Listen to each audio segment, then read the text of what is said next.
आज ज़िले की समीक्षा बैठक जिला अध्यक्ष ने बुलाए थे, उसमें मैं मुख्य अतिथि बनकर आया था राष्ट्रीय महासचिव मैं मनोज राजभर।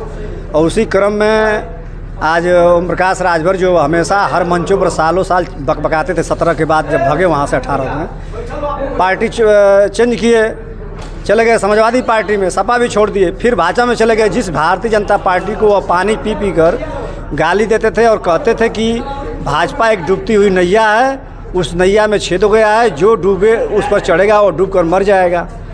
तो इसका मतलब ओम प्रकाश राजभर जी 18 तारीख को गए, इसका मतलब वो डूब कर मर गए।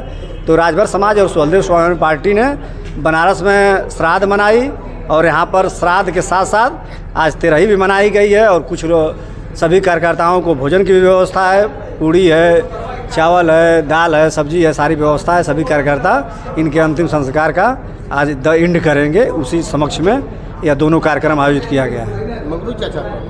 मंगरू चाचा और पलटू चाचा दुनिया जानते हैं कि ओम प्रकाश राजभर जी हैं। वो कब पलटी कहाँ मार जाएंगे।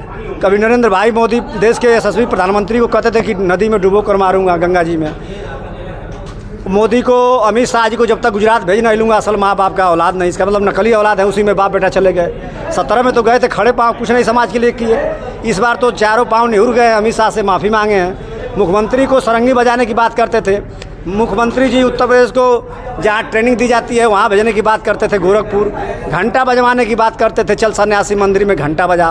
तमाम तरीके से गाली इन्होंने भारतीय जनता पार्टी को दिया और छोटे कार्यकर्ताओं को भी मऊ जनपद के समस्त कार्यकर्ताओं को माँ बहन की इन्होंने स्पष्ट गाली दिया। मेरे पास वीडियो है, तमाम वीडियो यूट्यूब से लेकर इंस्टाग्राम, फेसबुक सारा आपको मिल जाएगा, सारा वायरल है कि स्पष्ट शब्दों में यह माँ बहन गाली दे रहा है। तो किस मुंह से चले गए?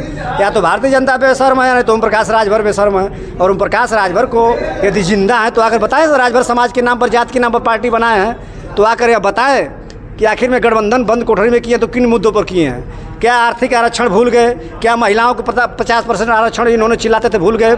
चिल्लाते थे हर मंचों से शराबबंदी उत्तर प्रदेश से कराऊंगा, क्या वो भूल गए?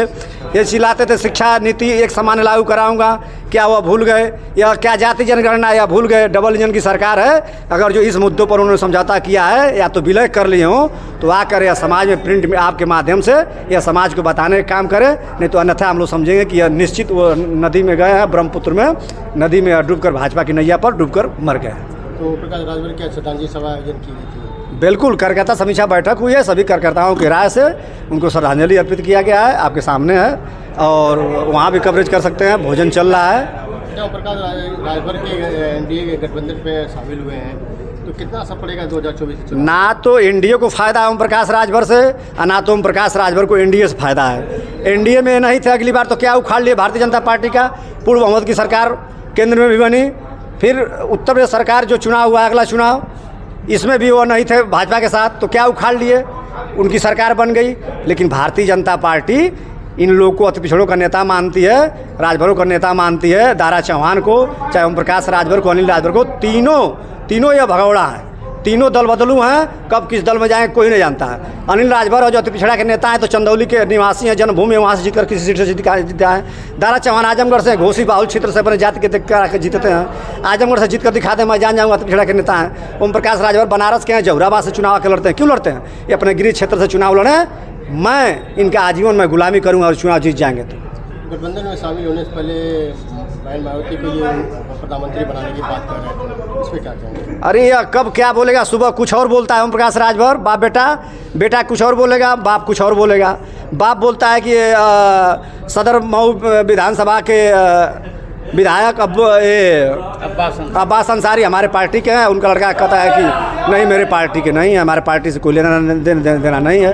छड़ी उनके बाप ही के निशान है ना, छड़ी तो माननीय अखिलेश यादव जी का है नहीं। कहते हैं कि अब्बास अंसारी सपा पार्टी के नेता ना। अरे भाई बताइए, आप एक बुद्धिजीवी वर्ग हैं, देश के चौथा स्तंभ है पत्रकार साहब, आप बताइए कि छड़ी किसका निशान है? छड़ी ओम प्रकाश राजभर की बगैर किसी सहारे की नहीं खड़ी होती है। दम है तो अकेले चुनाव लड़कर दिखा दें। ओम प्रकाश राजभर को एनडीए में जाने से एनडीए को कोई फर्क नहीं पड़ने वाला है। दिल्ली में भारतीय जनता पार्टी के लोग जो बैठे हुए हैं वो समझ नहीं पा रहे हैं, यह अति पिछड़े के नेता नहीं हैं। इन लोगों के पास धन पशु है, इतना पैसा हो गया है कि यह लोग पैसा देकर, जैसे घोसी में उपचुनाव है, फिर कोई बाहरी आएगा पैसे से मैनेज करके पार्टियों को, हर पार्टी को मैनेज धन पशु करते हैं। अगर जो लड़ाना है चौहान को, तो तमाम चौहान नेता हैं भारतीय जनता पार्टी में। एक महिला नेता है, अंग्रेजी में भाषण देती हैं, प्रदेश की नेता हैं, घोसी प्रॉपर घोसी के रहने वाली। तो कुछ जीत की संभावना हो सकती है, नहीं तो बाहरी भगाओ घोसी बचाओ का नारा इस समय मैं घोसी का रहने वाला हूँ, लग चुका है। और घोसी का कोई लोकल आएगा वह चुनाव जीतकर लखनऊ के सदन में पहुँचेगा और घोसी का हक हिस्सा बखरा सबके चौखट दरवाजे पहुँचाने का काम करेगी।